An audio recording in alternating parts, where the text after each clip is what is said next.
Hey there, Balanced Lady Bosses. Welcome to another epic of the Balanced Lady Boss Show. And as you would have heard from my intro, we are in for a treat today. What a piece of conversation we're about to have.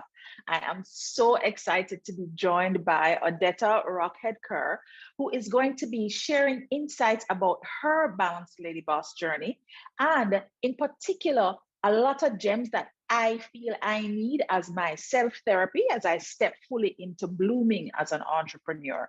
So, Odetta, over the last few recordings that I've done, it actually has occurred to me that this season, the conversations have really been about blooming, right? And everybody has their different themes that come up.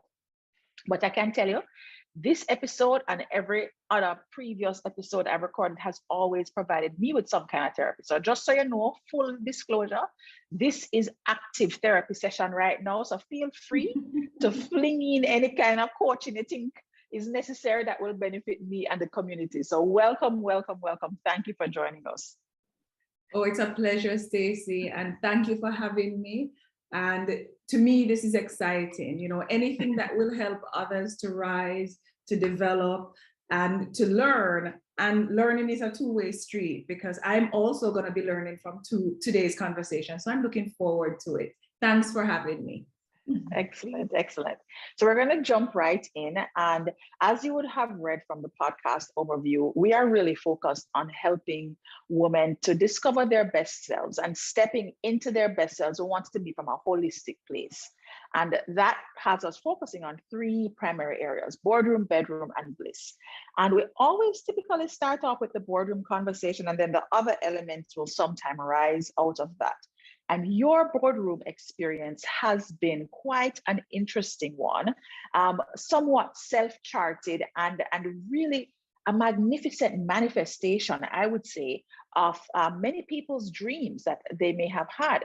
So even though I know your story and kind of how you got started with your career and all of that, I would love for you to just share a little bit with us about how you stepped into corporate and became such a phenomenal success in the business process outsourcing area, and how that has now transitioned you fully into being an entrepreneur and an author. All right. Well, thank you for your kind comments. I appreciate it.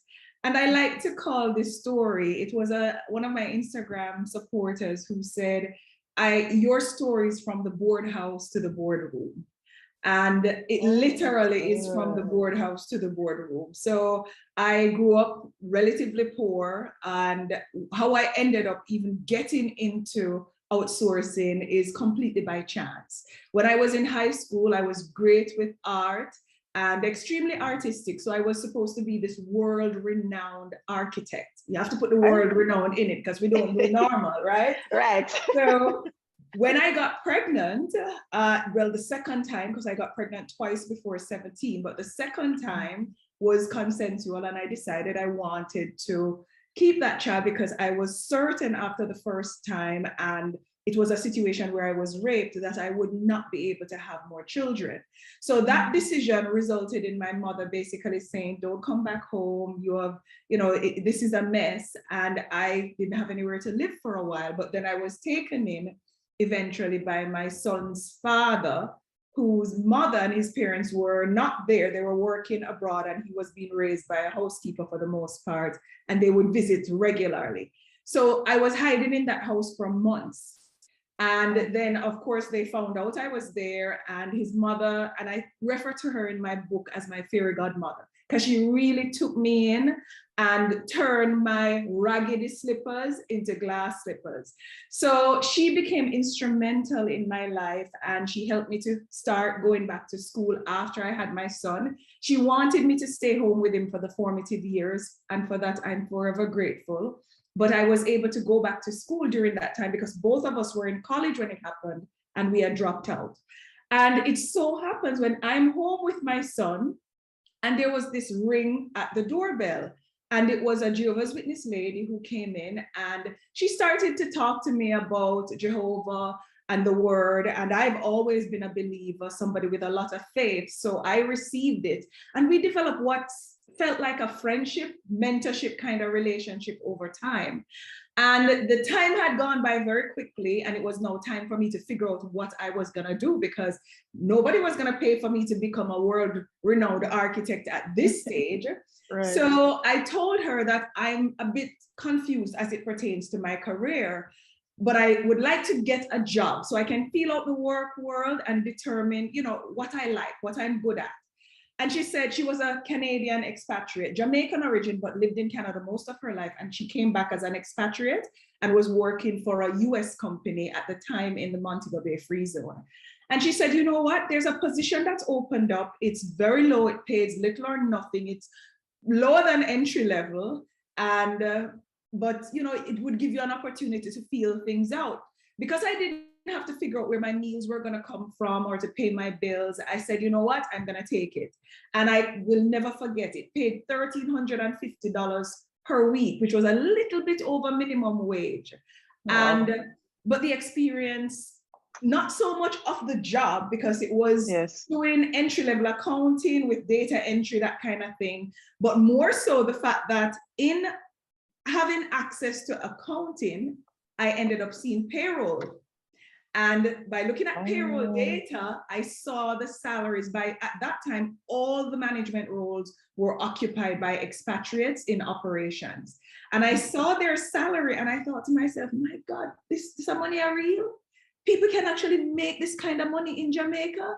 Because the salaries at that time were thousands of US dollars per month, plus housing, vehicle, all your utilities. It was just something that was unheard of. And this 1350 per week that you were making was 1,300 Jamaican dollars. Correct. At the time, how much the dollar was? Lord, it probably was about $10 or $15. What I can tell you, to give you perspective, is the person that I reported to, she made $27,000 a week, just to show you how underpaid I was. Father. This wasn't even like an internship. This was just like, okay. It's like, because, and to be frank with you, the job was very basic. I just entered entries. It was more data entry. Data entry kind of. Right. So it was very basic. But the persons on the floor doing data entry, of course, they made significantly more. But this was considered a non-revenue generating position. Hence, the salary would be significantly lower because it's more in administration. But it gave me insight on the type of earning potential that existed in outsourcing. And although it was only for expatriates, because the locals didn't earn as much, I told myself that I don't care who you are, where you come from, who you be. That's right. I want that job and I'm going to earn it. So I went to the managing director at the time and I said, what do I need to do to get that job? And he looked at me and he said, well, first you need to be educated. Nobody ever mentions the experience, but I started to hang out in production, doing a little data entry every now and then, free, hanging out with the IT guys to understand the back end. And I made a decision after 1.5 years to resign and go back to school for 3 years. And I did that. And before having my son, I was in college, but I was having a good time. Of course, I got pregnant. That was the pinnacle of that college. A good time. Right, a good time indeed. This time around, Stacey, I wanted everything. And when I was graduating, I graduated valedictorian, student of the year, most outstanding student in my course. I got scholarships from Courts Jamaica that put me in internship, that paid me money. I mean, I don't know what I didn't do, but even going back to college was a struggle because I didn't want to ask anybody for help because I had gone before and it didn't work out on somebody else's dime. So I had to figure out how to pay for it. So between scholarships, I worked at Walter Fletcher Beach selling tickets at the gate for 3 years. And this was every weekend, every public holiday. I sold photographs. I don't know what I even sold fruits. When fruits were in bloom, I would pick them and take them to school and sell them because I had to figure out how to pay for those 3 years. And when I was done, I went back and coincidentally, I was having lunch at LOJ and saw the managing director heading into a restaurant. And I stopped him and said, I'm done with school. I graduated top of my class and I'm coming back for the job. And this man looked at me like, she's serious? Like, you know, the kind of look you get Girl. when he never thought he would ever see me again in his life. Yes. And he said, you know, he was still walking and saying, okay, well, let me see what I can do. Give me your number and I'll reach out. And so on. I said, no. I said, you told me that if I got more education, give me a time when I can come sit with you and have a conversation. And he said, okay, come Monday. Now, by this time, he was no longer the managing director. He did not have as much clout. I don't know if you know Patrick Casserly. No, I don't. Okay, Patrick Casserly is known as one of the kings of BPO. Patrick Casserly at the time was in charge. So when he told me to come, he really didn't have the decision-making power to hire me. But the good thing is he asked Patrick if he would interview me for a position that was open. And this is how manifestation works, Stacey. I made it a point of duty to do everything to come back and get that expatriate position for this particular gentleman who was of, I believe it's German origin. And when I came back and interviewed with Patrick and he hired me as the assistant to work for this same gentleman, paying peanuts again. This time it was $5,000, but by then $5,000 was just as bad as $1,300. But I had a foot in the door. And I've always been invested. I've always felt that because I have a lot of confidence in where I can go, I don't mind working for it. So started to work, got the job, interviewed. Well, let me take it a step back. I interviewed, got the job, started to work, and got a lot of politics and fighting from others, because the minute I stepped in, I was great at Excel. The clients were complaining about reporting, so I was able to create some reporting that they would now get on a daily basis. I've always been a people person. So the people and I developed a relationship to the point where they put me in charge. Their pay, and that's why I can say in my BPO video that I did the other day that pay being wrong is like, it happens so often. So often, BPO, because that was the issue that was happening. And what they would do is they'd have to wait the following pay period for the pay to be right. Now, because I was familiar with Excel and I built up relationships with the people, what I did was I had them check their pay every day instead of waiting until the end of the pay period. So they absolutely loved that. Their pay wasn't wrong anymore. And if it was wrong, I figured out a way to get it to them within 24 hours instead of having to wait the next pay period. I spoke to them about, growth, how they could improve their performance to make more money, how they could max out their bonuses and so on. And there was just this natural relationship forged. So to speed up what happened, 2 promotions later, and now I had my eyes on the role that I'd seen the salary for. And they started the process of talking to me about assuming the role, because Patrick at the time had broken off and started his own company, and some of the leaders were going, and there was fear that this particular leader would go and take the client with him. So they would have lost that business, and it was the largest client at the time. So now they needed to install me in that role, and they spoke to me about it, and I said, yes, that's my dream role, why not? But I kind of knew that because of how my salary was handled historically, there was something in me saying they're not going to want to offer me that money, because none of the locals got paid in US, nor were they getting any pay like that. So you know what I did? Ritz-Carlton was opening up at the same time. I got a job with them, had the offer in my hand, and I was prepared to leave if I had to. I was going to be an assistant director or a role assisting the director of a particular department at Ritz-Carlton. So when he said to me, here's your offer, 1, it was in Jamaican dollars. 2, it was a third of what the person I was replacing, who was the expatriate, was gonna get. There was no car, no house, no utilities, no gas, nothing. And I'm there sitting at him and saying, he does not remember that I worked in accounting and I knew this. And you know.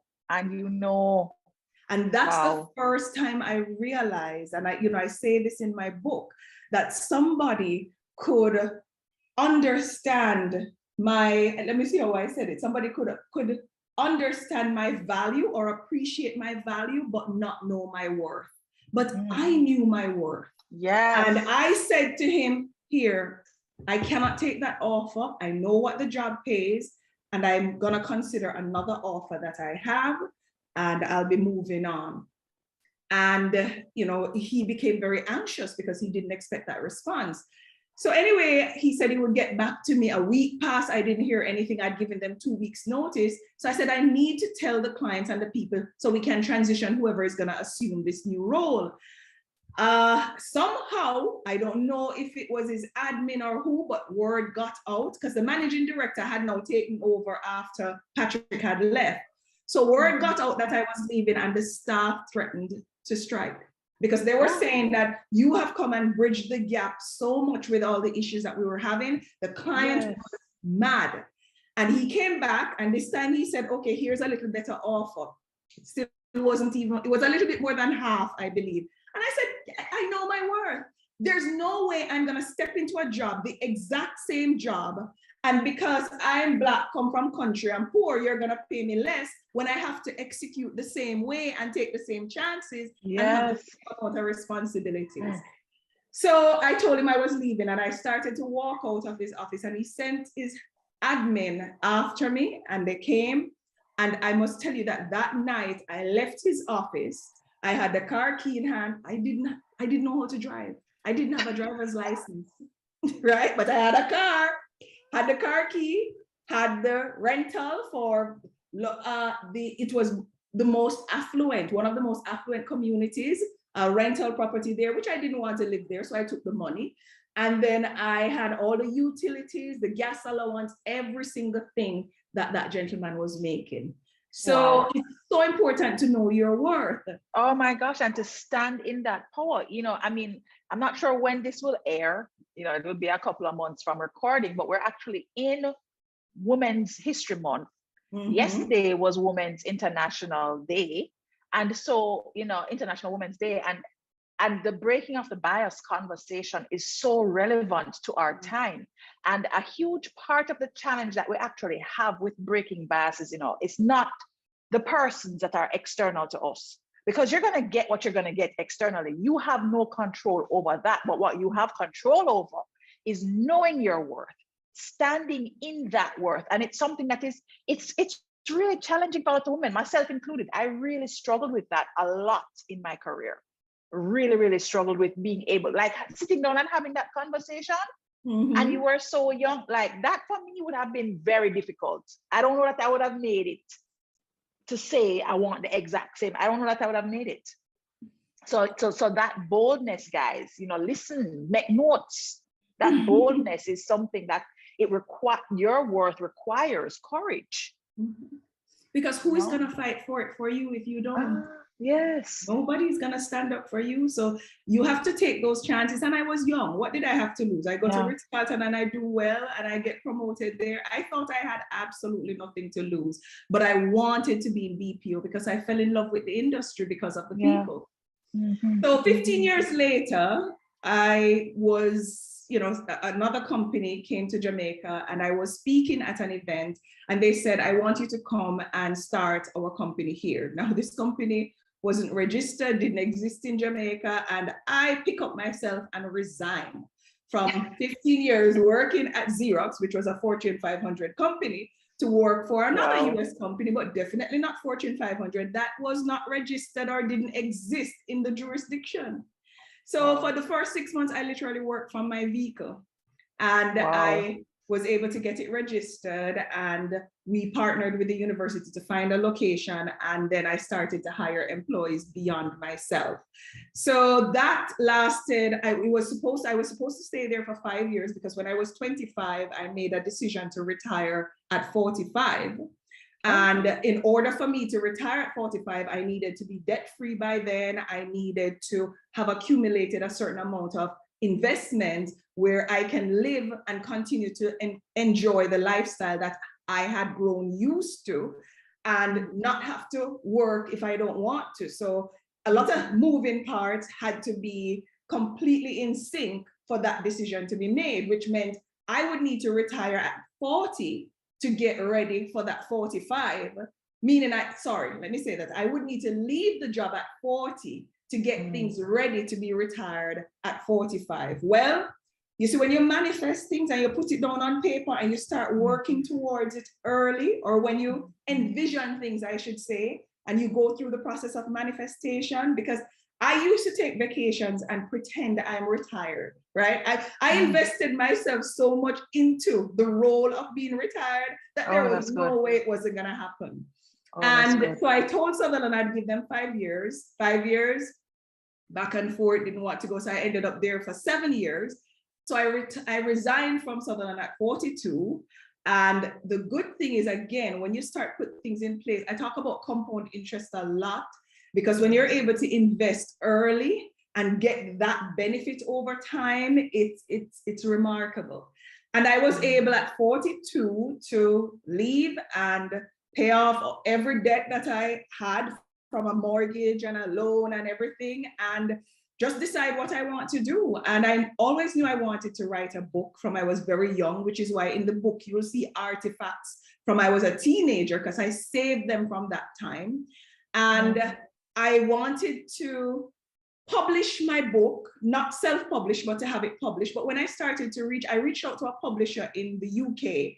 And when they responded, I was completely blown away by the offer. And I said, okay, I can't give you my book for this, because all I would have earned is about 20% of the value of my book, because by the time you take out the publishing fee and the retailer's fee, I said, there's no way. So what I thought to myself, can I find a way to sell this book and to give people who buy it or people who share it the opportunity to make this money that I would have given the publishers and the retailers. And that's how the concept of Gopher came about. Because by giving people an incentive to share this book with others, then they're able to earn between $5 and $10 US per book. So that's how the career moved from the outsourcing to the book. And then that's how the concept of Gopher came about. And when we were done, when we started to put Gopher together, and I'm thinking, what is, I'm spending so much money for this platform. I mean, the investment was so much. There's no way we're just going to sell books on it. So that's when I pulled together a team, and we have a very capable team that supports, the Gopher mission and is heavily involved from inception. And that's when we took the concept and made it much bigger and took it beyond the book and said there's no product, whether service or goods, that cannot be sold through affiliate marketing, which is in essence what we're doing, the platform. Yeah. No, that's exceptional. Like, I'm so inspired. I mean, wow. And what I really want to kind of pull on for the persons who are either going to be watching or listening to this is just the way that you lean into, this is what I want. We think so much about the challenges we're going to face with getting what we want, that we focus more on those things, the how, like, oh my gosh, how am I going to do it? How am I going to do it? Rather than the what we want. And it is through the focus on the dream and really visualizing that. I love when you talked about, when you take vacation, you were literally sitting in it like you were retiring. Like, the mind, the mental space was, I am retired, not just I'm on vacation for a week or 2 weeks or a month or whatever it was that you took.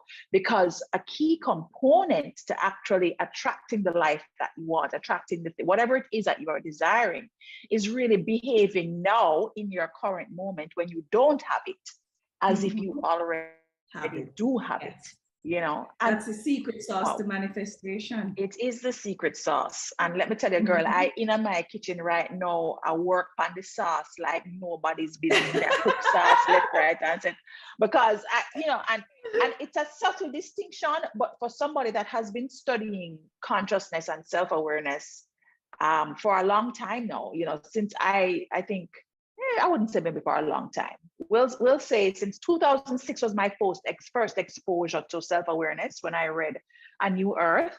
But at the time, I was still very steeped in traditional religious dogma. And so I was not as open to it as I would say I am now.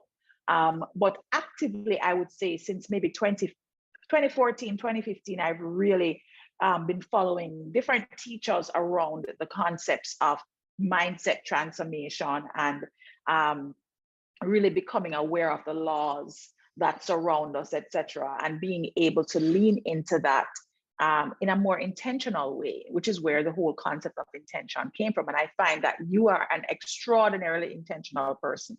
I will say that I enjoy watching your videos. Like whenever you're coming out with a new vlog on YouTube, and guys, if you're not following Odetta yet, you need to follow her, Odetta Rockhead-Kerr on YouTube, right? I usually see the status update on WhatsApp because I try not to be too much on social media. And whenever I see your videos, you know what I like about them, Odetta? You're so real. You're just normal person making a vlog. Come watch me talk about this. Me and feed my fish them. Watch what them crave. Like I mean, like you're talking about everyday things, and at the same time you're teaching us something. You're inviting us into your home, inviting us into your space, and selling us your product, selling us your marketing platform. And it's just, for me, it's really inspirational. It makes me feel like it's okay to be me, because a huge part of my brand is authenticity. Like I don't want to dress up the talk so much you can't understand it. No, I want to just talk the talk. I want to just talk the talk. And so I'm really inspired and moved to act based on just observing you. So the other day, I see a manifestation thing come out, right? I'm going to talk to you about manifesting your man, your mansion, your money. I was like, okay, girl. Let's do it.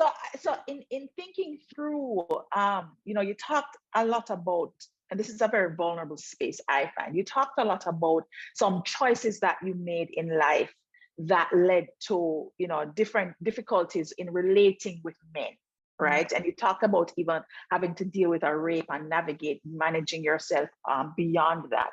How have you manifested the love that you desired? What was that process like?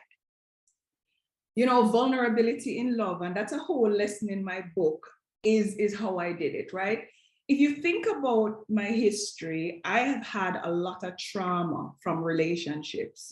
At age 15, I was being abused, and that resulted in rape, pregnancy, and unfortunately, eventually an abortion. So that in itself leaves you in a place where you're thinking, are all men like this? And like I said in one of my videos, I felt unwanted. I felt like nobody's gonna want me now that I'm a rape victim. But I really had two choices. I could allow that to take over my dispensation and become who I am, meaning I'm negative towards men. I don't think I'm deserving of any. Or I could take what I saw in my household, which is between my grandparents, as a good example of love, and believe that that is something that I wanted. And my grandmother bought me every fairy tale you can think of as a child, and I lived in the happily ever after. This is probably why I still have fairy gardens in my yard as an adult, because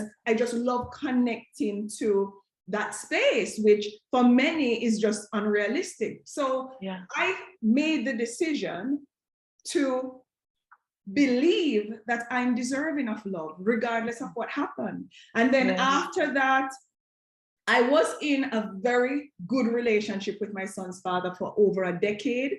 But after that, it was downhill afterwards, right? We separated on mutual terms. I was married. The marriage was over in 3 years. I actually knew it was over before I was married, but still went ahead, which is not a good thing. Been there, done that. But it was over in 3 years, and it ended in a not so good divorce. And I like to say that my ex-husband he's not a bad person, somebody I have a lot of respect for. He just wasn't the right man for me. For you. So right. So it ended up in a bad situation. We had assets that we needed to split. Thank God there were no children involved. But again, it left a bad taste in my mouth. And then I ended up in relationships where I know one man in particular was using me for what he thought I could bring to his life. financially, and none of us are too big for that. And we should all Yeah. talk about it, because we're not better than get used, no matter That's who we are, what we look like, or where we come from. You have people out there who are opportunists and will take from us what they can. So I had that with 1 or 2 relationships, and then I had relationships where the men would tell me that they're not with their wives anymore, they have left. And in most cases, they weren't even living with their wives anymore in reality, but the wives would pick up the phone and call me when they figured that I was in the place. And they didn't call the other woman that they saw before meeting. No, man, you know. Just you. And in one case, one of them threatened my life, and I tell the story in my book. So I had a series of bad relationships, but you know what, Stacey?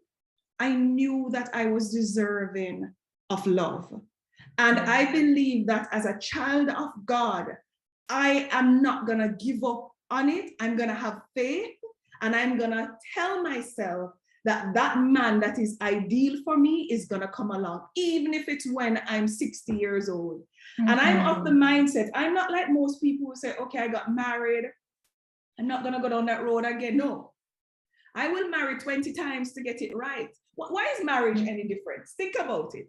When we're pursuing our goals and we fail at them, and we have to brush off ourselves and start over and push forward, to me, marriage is a goal. A happy life with a partner is a goal. If I fail at it, I'm going to brush myself off and start over as many times as I need to get it right. Thank God I only need to do it 2 times so far.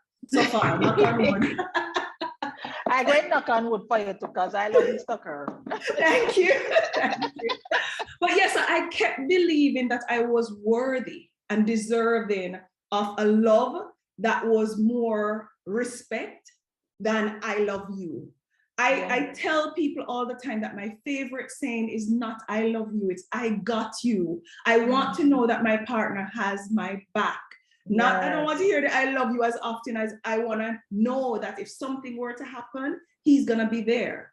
And that's what I believe I have in my marriage now. So have faith is what I have to say. Believe you are worthy and manifest it. I used to behave like I'm in an amazing relationship. I was making decisions. Listen, when I was buying a house, I remember I said, okay, I need a big enough closet so that my husband's clothes can go over there. Yes. There was no husband in sight at the time. Yes, Odetta. Manifestation. Right? Yes. So in everything I did, I would include somebody else, even when the person didn't exist. And why is a husband? I could have lived my life without a spouse.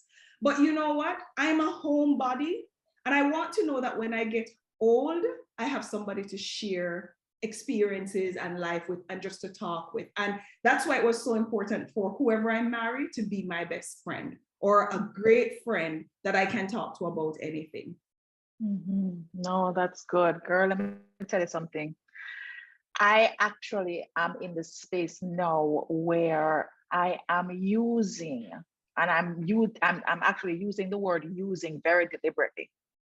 I'm using the manifestation experience that I have had in love as the inspiration for the manifestation that I'm creating with my company, with my business. Oh, nice. Because I think people talk about, you said have faith. And one of the things that I'm learning about faith is that for many individuals, especially women who tend to have a million things going on, right?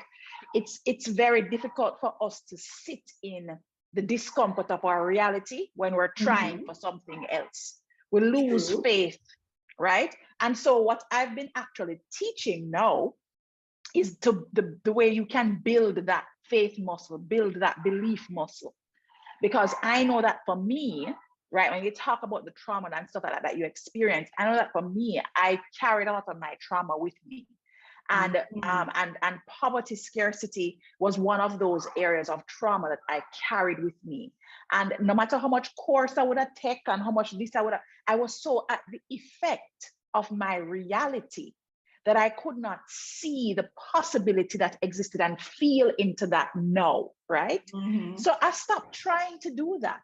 And what I started to do instead was I started to build that belief muscle based on what I was seeing in other areas that I had manifested. And the place of love is such a powerful place. Like when you can look and you're a good man, and you just feel all, and you're like, ooh, if I can do that, I can do anything, you know? Yeah, So I agree. I really appreciate what you said about, you know, really acting as though he was there when you were planning your home. You're like, yeah, I want to make sure that I have the space for him. And I remember actually you talking to me about that house when you were actually thinking about the house that you wanted.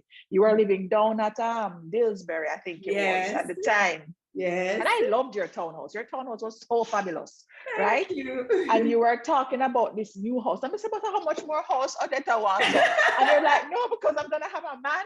And this and I'm like, okay, this is gonna be just amazing, right? And even though we didn't necessarily stay in touch, I've always taken the opportunity just to watch and to observe your progress. And girl, let me tell you, man, I mean, what is next? What is the next? Before I even get into Bliss, what is the next thing that you are visioning? Can you share it? I don't know if you can share it yet, but you can. If you can, you know, go ahead. Yeah. Yeah, man, and thank you, Stacey, for being so kind. And you know, I too look at you in many ways as inspiration. You know, when you came out with your book, I got a copy, and you know, it's been an amazing journey, and I admire you for the courage that you have demonstrated. So, you know, from one sister to the next, right? Yes, thank you. So what's next? You know, what's next is really to build Gopher. And because, you know, the philosophy of Gopher is to help people to rise. With zero investment, people can earn tangible income. I mean, you can recommend one product and make $30 US. I saw somebody do that, recommend extensions, actually the same extensions that I'm wearing. They recommend a few batches of extension and they made 30 US, and that was just one customer. And they never will ever have to pay $1 on Gopher to make that money. So I want to sensitize the public locally first and abroad about the earning potential of the platform. So that's the first thing. I'm hoping that I can get the content or my book into schools, so high schools at least, because I think there's a lot of things in there that nobody teaches us, right? Financial literacy is one. Just the fact that life is not a bed of roses. It kind of says these are some of the challenges you're going to come up on, but guess what? Here's how to navigate them. You don't have to allow them to beat you, you know, and it comes in a very practical way. So that's one of my big dreams. But overall, right now, my biggest dream is to completely transform 1,000 lives. And that's nice. One of the reasons why I wanted to start this channel as well on YouTube is, you know, transforming, meaning empowering people through money with Gopher, or just teaching them ways to invest, to earn more. Any knowledge in my head will become public knowledge by the time I'm done with this mission. The book is a part of that as well. And basically, those that I can't help that way, one of the objectives for the channel is, of course, it's to share business, because you'll see me slipping Gopher in there every now and then on the book, but it's to provide knowledge to facilitate transformation. And also, I'll tell you this, we're big on charity in our family, and we have a budget for it, we go to church as well. So that give back budget, I can tell you that before COVID, you know, it would last us a month because we allocate it every month. During COVID and after, by day 5, it's done, because the needs were so much greater. I mean, and I realized that, listen, I can't give away everything I put aside, or else I'm gonna have to go back to work. And for me, that's a last resort, unless I choose to, because you know, I've harbored the thought recently of, should I go back and do something because I saw an issue in a particular place that I wanted to address, but that should be by choice, not because I have to. And if I keep giving away at this rate, I won't have anything left to stay at my yard, right? And do the other things I want to do. So I figured, I was watching something, and my girlfriend said to me, you know, people can make good money off YouTube. And I said, really? And I watched that video and I said, that's where I'm gonna get the rest of the money from to give to charity. I'm gonna monetize my channel, and I'm gonna give most of what I earn there to charity. So it's really just about transforming lives through the courses that I'm going to be creating, the lessons, GOFA, the book, the content that I'll be sharing on YouTube, and us just giving back to anybody who has a great need. Oh, that's excellent. Oh, I love that. I love that. Oh, gosh, I feel like I'm just in dreamland. Like I'm ready to go do something. I literally want to go work on a vision board or work on something just based on this. Just based on this conversation. Okay, so talk to me about your bliss space. What does bliss look like or feel like for Odetta? Oh, that's an easy one, Stacey. Staying home. Oh, And I'll wow. tell you what so I've always, from when I was younger, you see, when you grow up in the country, and yes, we were poor, but we were happy at home. I had the river across the road, we had springs, we had a lot of vegetation, we had fruits, vegetables. I mean, it was just an amazing life for me, even though we couldn't afford meat most days of the week. Yeah. And I wanted a space. I'm in love with nature. And I've always felt that I want to be, when I'm most happiest, I want to be surrounded by nature and family. That's it. I don't demand a lot. I don't need a yacht. I don't need a jet. I don't need to be traveling the world. And it led to my philosophy from I was about 25 years old to create a home that I never feel the need to escape from. Whether it's based on the decor or how the house looks or the relationships in that house, the family, the togetherness, you know, I don't want to have to leave where I'm domiciled to go out and seek fulfillment and enjoyment. So my bliss looks like I wake up in the morning, I go outside, I feed my fish and I touch them and I talk to them a little bit, I water my plants, and then I go on a balcony and I start recording content or just start talking, or I fall asleep in a hammock outside. And then I come in, and if I'm in the mood to cook, I cook dinner and we eat and talk as a family. We go on a road trip as a family, we come back home. But you see, I guess because I've done so many things in my lifetime, I've traveled to at least, 5 of the continents, multiple geographies. So I have no traveling aspirations. I'm all traveled out, right? I have been in all different kind of circles, and I realized that contentment for me resides in home and family. So that's all I really want. That's good. That's good. Oh, I love that. You know, it's interesting to hear that perspective, because usually it is either a lot of exercise, like I need, you know, that is what fuels me, or I recently interviewed Rochelle Cameron, and she actually talked about something similar with nature. She spends time with her orchids. And I mean, like a lot of time, you know, that is her quiet, her escape, the world stops, you know. And I can actually appreciate when you say, you know, just being home, like staying home. And I mean, that might sound simple to some persons, especially after a pandemic. Like, I mean, after a pandemic where you've been home, girl, like you've been home. So clearly, this is where you feel at ease, at peace. There is a lot of mental ease that comes with you being in space with those you love around you, which is really beautiful, you know. It's really beautiful. And I'll tell you this, you know, you have some people out there who are car people, some people out there who love to travel, and I just always wanted a nice house. And of course, it works with how I'm contented or where I'm contented. So it made sense. So that's why you'll always see me refurbishing or doing remodeling projects and all of that, because I also get bored with it. So after 5 years, I'm saying, what am I going to change now? What kind of excitement I need to create? And that becomes an everlasting project for me. So, you know, it's home.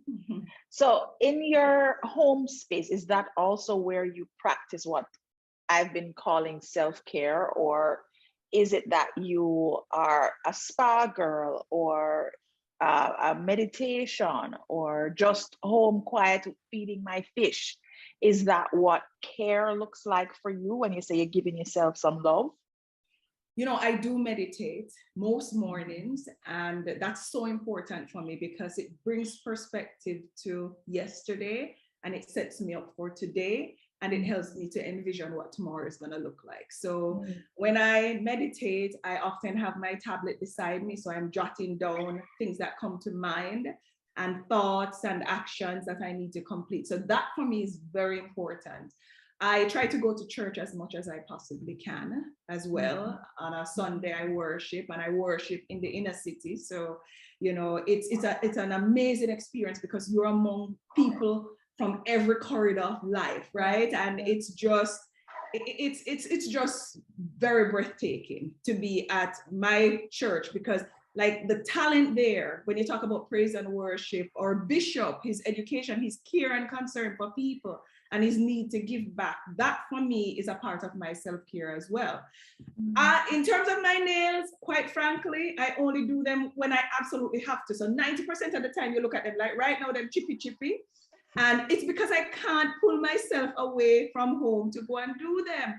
The hair is the same thing. I wish my hairdresser, she's amazing, but I wish she could come to my house. Come to you. Yeah, exactly. Yep. So every now and then I draw myself out to go and do that. But, I wish I really didn't have to leave. I'm not a spa girl because I love a good massage, but I would prefer it at home. So yes, I have somebody for you actually if you're into the massage thing, because my masseuse comes to me. Yeah, and I love her definitely. But it's everything for me surrounds. And if you know my husband and you know me, and everybody, he's on the quieter side. Yes. But he loves going out, and I'm on the louder, bolder, noisier but side. You love staying home. But I love staying home. So it's a unique match because he'll be out or he'll be going out. Like tonight, he says it's a friend's birthday party. Are you coming? And I said, but no, remember, you represent us when you go. So, take one for the team, boo. Yes, and I do that so much that sometimes, I feel guilty that I'm not involved in my friend's life physically. And, I've talked to them and so on, but sometimes I need to show up for them. And every now and then I drag myself out of my yard to go. But the good thing is they understand me. So I don't think they hold it against me. Yeah, no, that's so interesting because you do act, I actually have the traditional blend where he's quite more accustomed to staying home, just and very easy, very, very easy. And I'm more like, I want to go out and I want to do all the things and so forth. And I've actually gotten to appreciate being home, because what happens when I'm here is that I'm with him.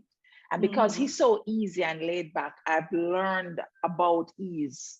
Because there was no ease with Stacey, it's just no ease, and it's so helpful for that mental wellness to just be easy with things and to surrender and allow things to come to your life and not try to make everything happen, which is another key aspect of manifestation. So totally get that. Love it, love it, love it.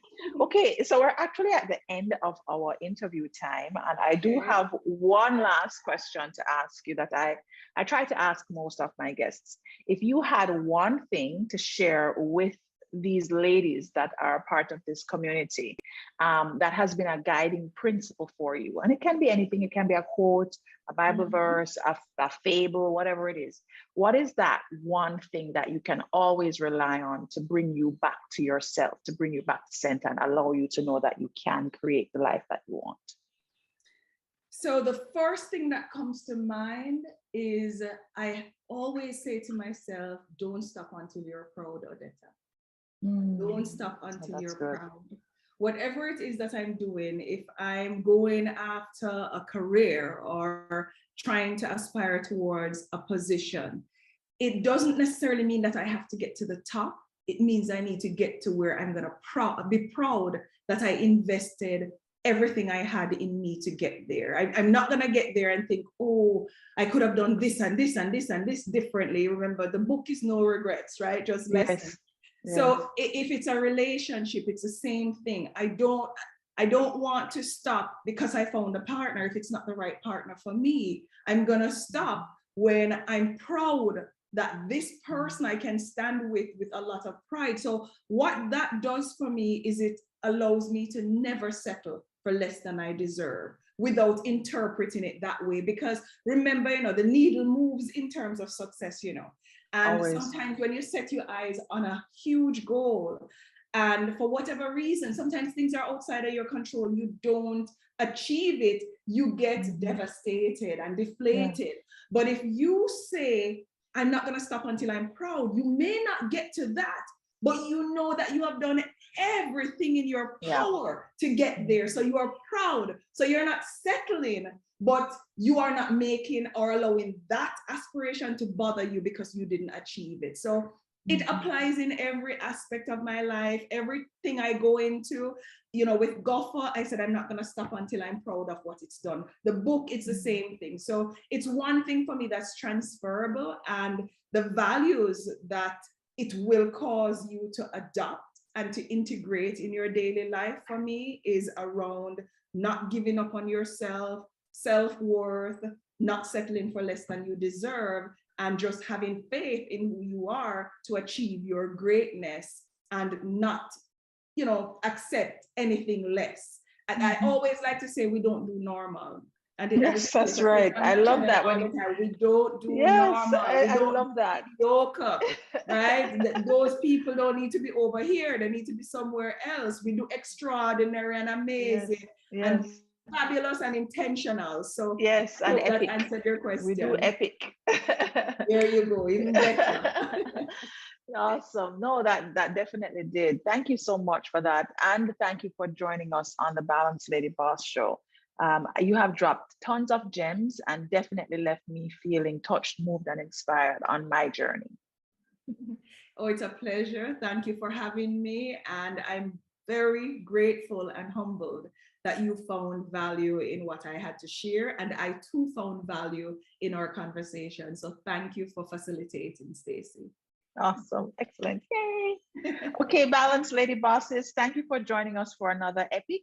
And stay tuned. There's always more juice to come on the Balanced Lady Boss Show.